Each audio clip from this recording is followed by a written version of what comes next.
Ja toco uns timbres per si algú per aquí se lo de pasos perduts, perquè vingui. Muy bien. Entonces, si queréis, pasamos.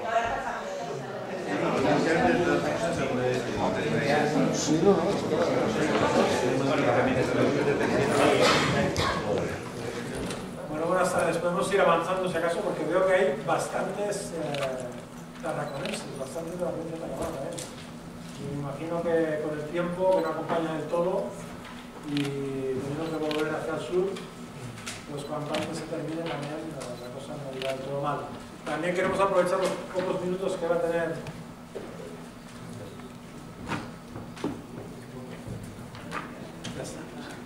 también intentaremos aprovechar los pocos minutos que tiene Jordi Cañas de estar con nosotros, porque tiene que salir en unos minutos a un programa de televisión que no contaba con ello, pero es eso, las cosas del directo, ¿no? Al final va a tener que salir por piernas dentro de unos minutos y también aprovecharemos. Pero bueno, lo primero de todo es daros la bienvenida, agradeceros la visita, animaros a perseverar en el apoyo que nos estáis dando, que es un apoyo que lo agradecemos y mucho, es la realidad.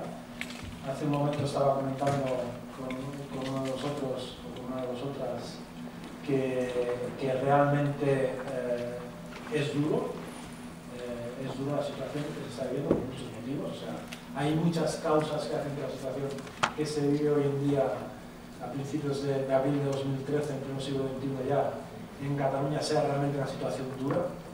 Hay muchos motivos y nuestra tarea aquí, pues bueno, es la que nos hemos buscado realmente. O sea, estamos aquí todos los parlamentarios del grupo parlamentario de Ciudadanos, estamos aquí por voluntad propia, estamos aquí desde luego con mucha ilusión, con muchas ganas de hacerlo bien, y es verdad que tenemos una tarea por delante que depende en buena medida de nosotros, pero no solo. También nos están generando pues, trabajo y más trabajo desde otras fuerzas políticas aquí en Cataluña con la situación que estamos viviendo. Pero repito, es una situación que nos hemos buscado voluntariamente, estamos aquí pues, para dar el mejor de los servicios posible, primero a nuestros votantes y simpatizantes, primero, pero no solo, también al conjunto de los ciudadanos de Cataluña y por supuesto al conjunto de los ciudadanos españoles, porque creemos que lo que se está dilucidando en estas fechas en Cataluña nos está afectando a todos y cada uno de los ciudadanos españoles, estén donde estén. Quizás algunos todavía no quieren verlo, otros quizás no lo vean, otros les pueda parecer que está todo muy lejos, pero realmente es una situación que nos afecta, y repito, en todos los aspectos, en los aspectos de la economía, pero también en los aspectos de la política, por supuesto, y en los aspectos también muy fundamental que cada vez se están dando más en los aspectos sociales. Es decir, que se están generando realmente divisiones en la sociedad, divisiones no solamente en cuanto a ricos y pobres, que lo comentábamos hace un momento también con Carlos, que está en el hemiciclo, el hecho de que cada vez es más profunda la separación entre los cada vez menos ricos, que son más ricos, y los cada vez más ciudadanos que van dejando la clase media para estar en el lindar, en el borde de la pobreza. Y bueno, pero no solamente es eso, sino que también hay esa separación sociológica entre buenos catalanes y malos catalanes que nos están colocando prácticamente a diario encima de la mesa. Como que tenemos ocasión de hablar, y Jordi se tiene que ir, pues le voy a ceder la palabra y bueno, pues seguimos hablando y habrá cosas, etcétera, que seguiremos y tendremos un buen rato aquí. Mira, Jordi. Sí, gracias Matías. Bueno, pues como aquí venimos a trabajar, porque eso es parte del trabajo, es parte de nuestro trabajo, el estar a vuestro servicio y escucharos. Si veis el papelito que tenéis aquí delante, pues hemos preparado con las propuestas, unas propuestas que después os explicaré que son mucho más amplias, porque hemos intentado destacar los principales puntos, en este caso de la nueva ley electoral de Cataluña. Si veis aquí abajo donde pone Ciudadanos el logotipo, arriba pone Somos tu voz. Pero para ser vuestra voz tenemos que escucharos. Bueno, no seríamos nuestra voz solo. Y eso no es lo que queremos. La política que queremos hacer aquí en el Parlamento es, la verdad, es esta, es ser vuestra voz. Hay pocas cosas que sean más gratificantes para el conjunto de vuestros representantes, que somos nosotros, es que cuando a veces te paran por la calle, te paran ciudadanos que nos han votado, que nos dan su confianza, nos dicen, sois nuestra voz. Es que decís aquello que nosotros pensamos. Me encanta escucharos porque cuando habléis vosotros es como se hablará yo. Bueno, pues para seguir haciendo eso y no convertirnos en nosotros, porque al final solo hablar de ellos, hay que escucharlo. Entonces la idea de estas reuniones que hacemos el primer viernes de cada mes habitualmente, o algunos días, bueno, el último, en función de si hay vacaciones, no hay vacaciones, intentamos ajustarlo, pero una vez al mes como mínimo, estas reuniones que hacemos es para debatir temas concretos. En principio, trabajamos con un documento base, en este caso será la Ley Electoral de Cataluña. A partir de aquí podemos tratarlo, os comentamos un poco por encima por ese posicionamiento del partido en este tema, un tema que en este caso es de actualidad, como ahora comentamos, y después queremos escuchar vuestras aportaciones o aquello que veáis y que veáis que sería bueno que podemos defender para poderlo debatir y contrastar. Y después, como bien decía Matías, pues abriremos un turno más abierto para que podáis consultar, preguntar, opinar de aquello que queráis de otros aspectos. Pero nos gusta que, porque no es bueno para nosotros trabajar con algunos temas concretos. O sea, esta legislatura es la tercera reunión que tenemos ya, si hemos intentado trabajar con un documento concreto. Y en este caso, para no extenderme demasiado, es el tema de la Ley Electoral de Cataluña. Antes me comentaba, no sé quién era usted, me decía, estoy harto del derecho a decidir. No quiero decir usted, ¿no? Estoy harto del derecho a decidir. Bueno, pues imagínate, estamos hartos. Y este es el ejemplo de que tienen un doble lenguaje y que tienen sobre todo mucha cara. El derecho a decidir. El problema es el derecho a decidir. Fenomenal. ¿Y por qué no tenemos ley electoral de Cataluña después de 32 años? Porque somos la única comunidad autónoma de España que no tiene ley electoral propia. No, es decir, es curioso que desde hace 32 años que podemos decidir tener una ley electoral, y aquí están dando Albert Rivera, que hablará con vosotros, aplausos para él.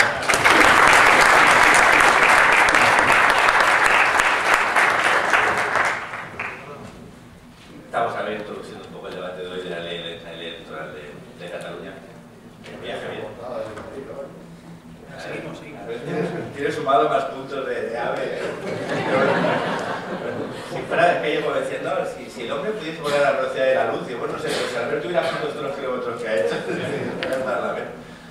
Bueno, pues, bueno, aquí hace 32 años que podemos decidir tener una ley electoral propia, ¿no? Tanto que volem, autogovern, podem decidir per nosaltres, no volem que res ens imposi des de Madrid. Fenomenal. Pues oye, en aquello que tenemos plena competencia para decidir qué ley electoral tenemos, ahí decidimos que no, que nos regimos por la LOREC, por la Ley General de Régimen General de las Elecciones a las Cortes Españolas. Y dices, ¿por qué? Porque es raro, ¿no? Entonces, ¿cómo es posible que aquí que legislamos de todo, hasta de los fringílidos, de los pájaros cantores, que no sé si recordáis un debate muy intenso en la última legislatura sobre los pájaros cantores? Tuvimos 3 debates aquí en el Parlamento sobre pájaros cantores, sobre los pájaros que cantan. Ahora, está muy bien, no digo que no sea interesante, pero bueno, 3 debates. Pues ¿por qué esa insistencia en los pájaros cantores y tampoco insistencia en la ley electoral? Pues porque es muy sencillo, y es lo que intentamos explicaros aquí. Porque beneficia a Convergencia y Unión, beneficia a los nacionalistas. Y claro, estos son nacionalistas, pero no son tontos, generalmente. Es decir, que a estos les interesa mantener esta ley electoral que no existe, que nos remite a una disposición adicional cuarta del Estatuto de Autonomía del 79, que hace referencia a la LOREC para las elecciones en Cataluña. Les beneficia. ¿Se ha abierto la ponencia más de una vez? Sí, la última, la anterior legislatura. Fracaso, una vez más. ¿Por qué? Porque es difícil que aquellos que se beneficien de un reparto de escaños cambien las cosas, ¿verdad? Ahí el derecho a decidir no les interesa. No les interesa tanto que forzaron a que el estatuto vigente, a diferencia de, por ejemplo, la LOREC, la ley orgánica que regula las elecciones a nivel nacional, se pueden cambiar por mayoría absoluta en el Congreso de los Diputados. Aquí en el Parlamento necesita 2/3, una mayoría reforzada. ¿Para qué? Porque ellos querían, no, es que si no votéis con Convergencia, esto no se cambia.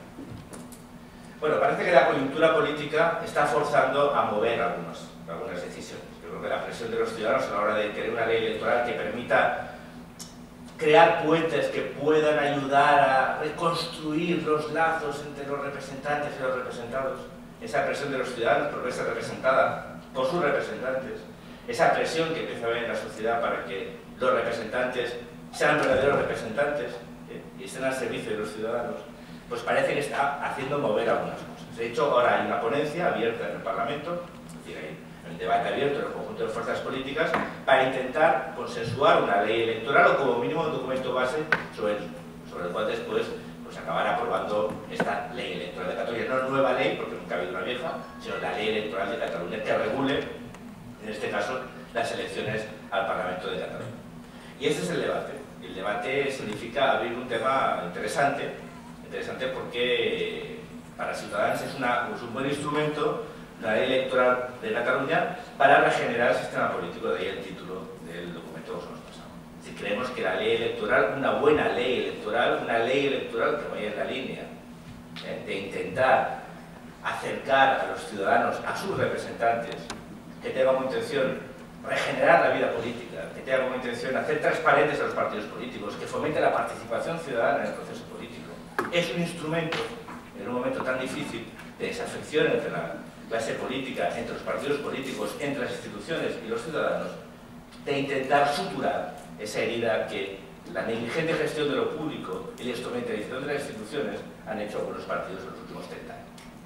Y aquí estamos, y aquí es donde estamos. Es decir, ¿cuáles son los elementos principales de una ley electoral o de toda ley electoral? Los instrumentos de participación, la representación, cómo se representan los ciudadanos, en este caso en el Parlamento de Cataluña, y cuáles son los elementos de transparencia y de profundización democrática. Como veis, hay pocos puntos en este documento. Eso no significa que el debate no sea muy amplio. El debate significa no solo unos principios de ley, sino también toda la creación de una sindicatura electoral de Cataluña, es decir, una Junta Electoral de Cataluña.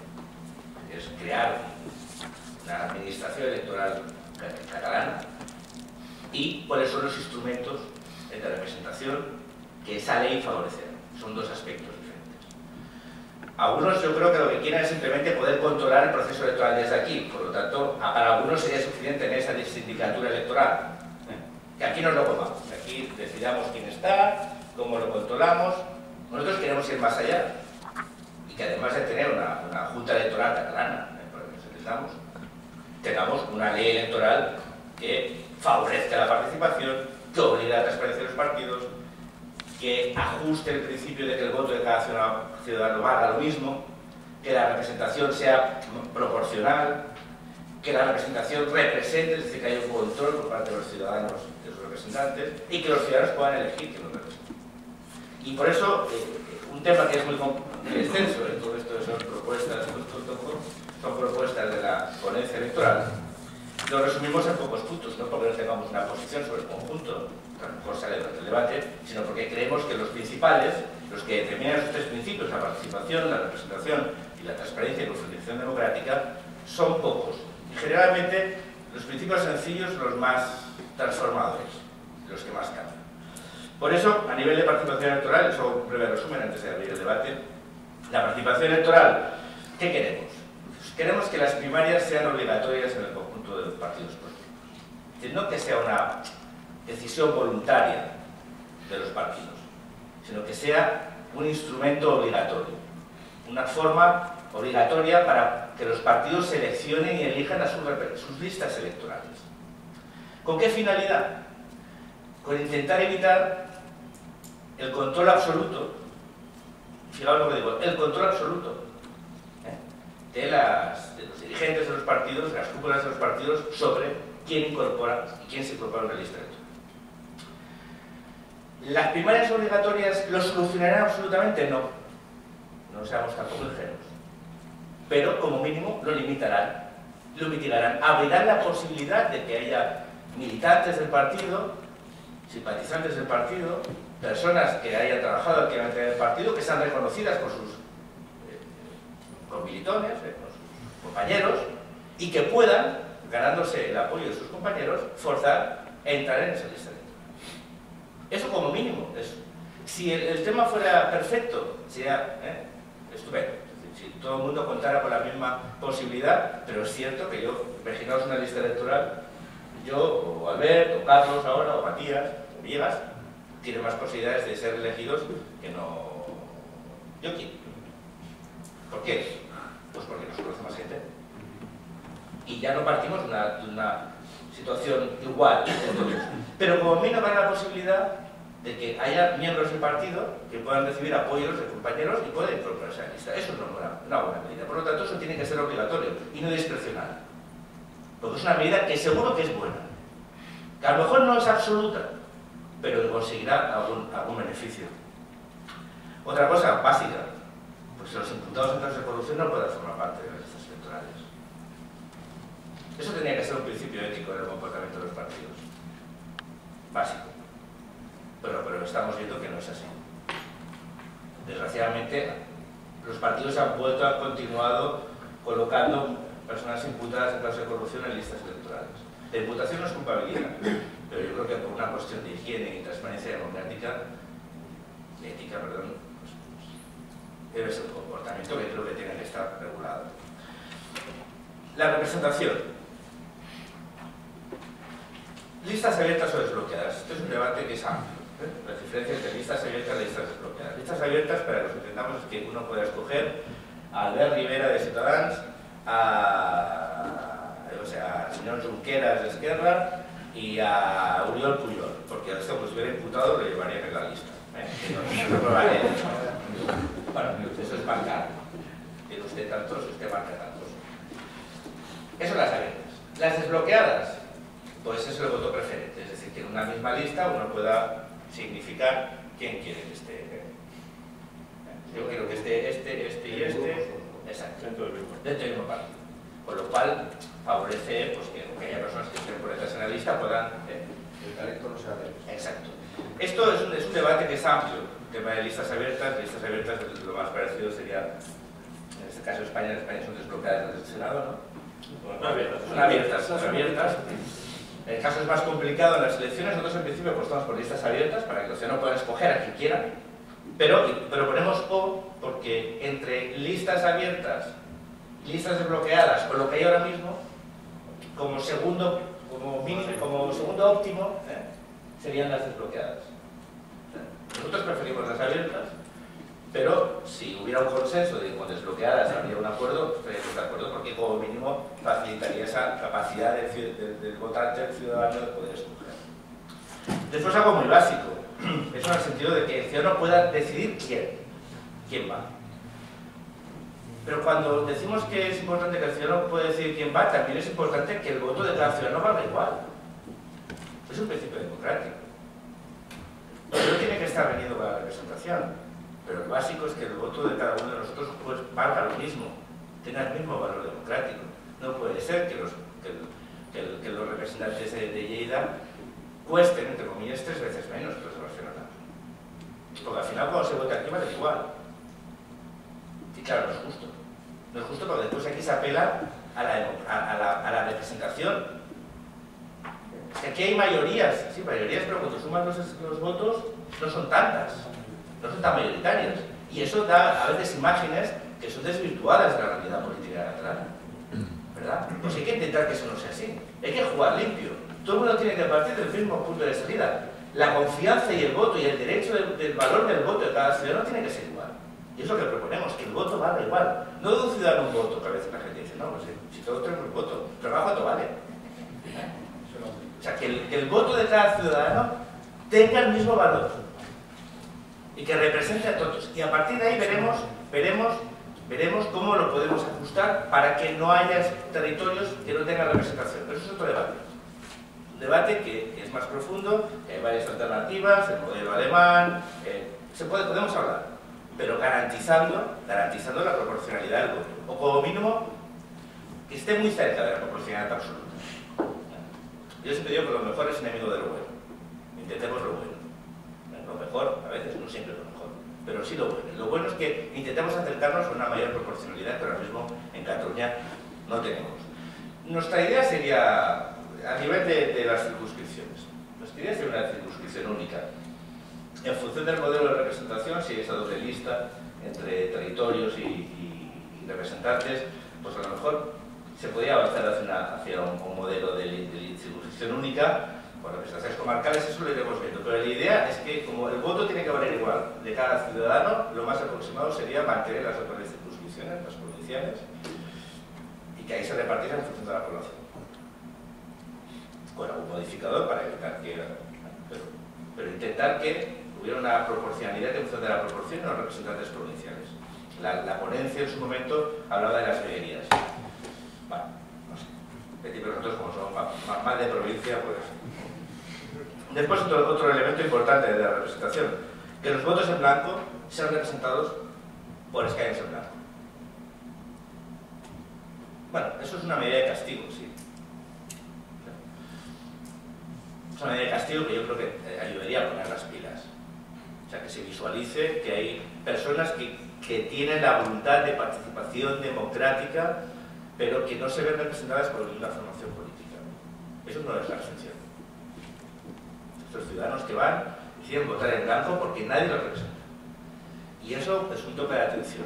Podría ser una medida temporal, podría estar, pero como mínimo que se empezase a visualizar que hay una parte importante descontenta de la población que tiene un compromiso democrático, que cree en el modelo de representación democrático, pero que actualmente se siente pues sin representación. Y creo que es bueno, que lo veamos todos, de que hay un problema, y visualizarlo es interesante. Y para finalizar, el tema de la transparencia y profundización democrática. Un elemento básico, una limitación de mandatos. Este no es un modelo presidencialista, ni es un modelo que las legislaturas duren siempre 4 años. Por lo tanto, hemos decidido lo de los 8 años, porque 2 legislaturas, fijaos, puede ser 2 legislaturas que duran 3 años. La idea de la limitación en el tiempo, incluso 2, en este caso podemos tener 2 legislaturas cada año. O sea, la legal es una cada año como mínimo, o sea, que no demos ideas. Por favor, que nadie grabe esto. El tema de la limitación de los mandatos, ¿por qué? Para evitar redes clientelares, para evitar clientelismo. ¿Esa medida solucionará algo de por sí? Bueno, pues tampoco, pero como mínimo ayudará, limitará. Dirá, bueno, tú más de 8 años no vas a estar aquí, por lo tanto, las redes clientelares no las vas a poder establecer. Ni tú ni los que estén por debajo. Eso es una... Estas cosas, les digo, no todas son... Ninguna es maravillosa, pero ayuda. Poquito a poco vamos a ir causando. Otras cositas, la reducción del límite de gasto electoral, sí, a la mitad. ¿Por qué? Porque sí, porque nosotros hemos demostrado que se puede hacer con muy poco dinero en una campaña electoral. O sea, se puede hacer, no se necesita. Y como las campañas las acabamos pagando todos, pues no, al 50%. Y aún así es bastante dinero, es mucho dinero. Nunca lo conseguiremos llegar a votar nosotros, o sea que no, por eso no hay problema. La prohibición de la condonación de las deudas a los partidos políticos. Bueno, parece un poco fuerte que tengamos que decir esto, ¿no? Porque tendría que estar claro, ¿no? Que no se puede condonar las deudas a los que no las pagan. Sobre todo cuando estamos desahuciando a los ciudadanos porque no pueden pagar sus deudas, ¿no? Aquí no desahucia a nadie, o sea, no viene un banco que desahucia el escaño porque no pagues, es más, lo condonan. Por tanto, prohibirlo. No se pueden condonar deudas de las entidades financieras o los partidos políticos. Ni es ético, ni es ejemplarizante. Es una vergüenza, porque esas deudas se pagan. No se las condonan, no. Esas se las cobran después. Y las acabamos pagando todos. ¿Verdad? El tema de la prohibición de las donaciones de empresas y personas jurídicas. La única forma de no tener servidumbres con determinadas empresas es no deberles favores. La financiación pública permite hacer política. Hay 2 modelos, el público y el privado. El modelo norteamericano es un modelo absolutamente dependiente de la financiación privada. Tiene unas servidumbres. No es necesariamente malo, es muy transparente. Están los lobbies, los registros de lobbies, la gente que dona, es público, todo el mundo lo sabe quién lo dona, nombres y apellidos. Aquí no, aquí estamos al peor de los mundos. Hay donaciones, muchas que son anónimas o que no tienen un registro, y además lo público. Nosotros pensamos que por lo público está claro. O sea, están las reglas claras, todo el mundo sabe lo que cobra en función de los votos que obtiene, los escaños que obtiene, y con eso tiene que vivir. Pero si lo hacemos así, no puede haber donaciones de empresas, porque lo que están haciendo es tener dependencias que no es por el conjunto de los ciudadanos que lo pagan, sino por las empresas.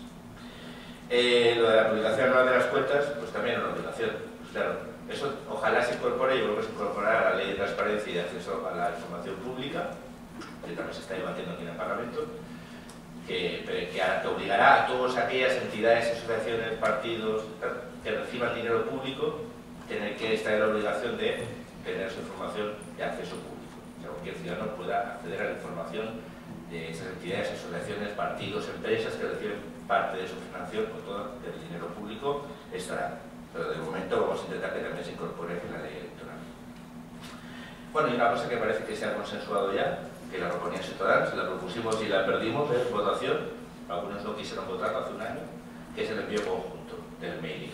Cuando a vosotros os llega mailing electoral a casa, la propaganda electoral, esa propaganda electoral la pagan siempre la administración. Entonces se multiplica por 6 o por 7 el pago, el coste que tiene la administración de ese envío. Nosotros propusimos, como en Francia, un único envío, que la administración pagara a los partidos, a todas las fuerzas políticas que se presentan. Los partidos se pagan la impresión y la administración lo envía. Una vez. Si alguien quiere además pagar el otro envío, pues lo pague, pero ya no lo pagamos todos. Ahora estamos pagando 6 veces ese envío. Y eso significa un ahorro importante para los recursos. En definitiva, este es un poco el panorama. Quería aclarar por introducción un poco alguna de las dudas. Y a partir de aquí, pues si os parece, abrimos y planteéis dudas. O si Albert, ¿quieres añadir alguna cosa?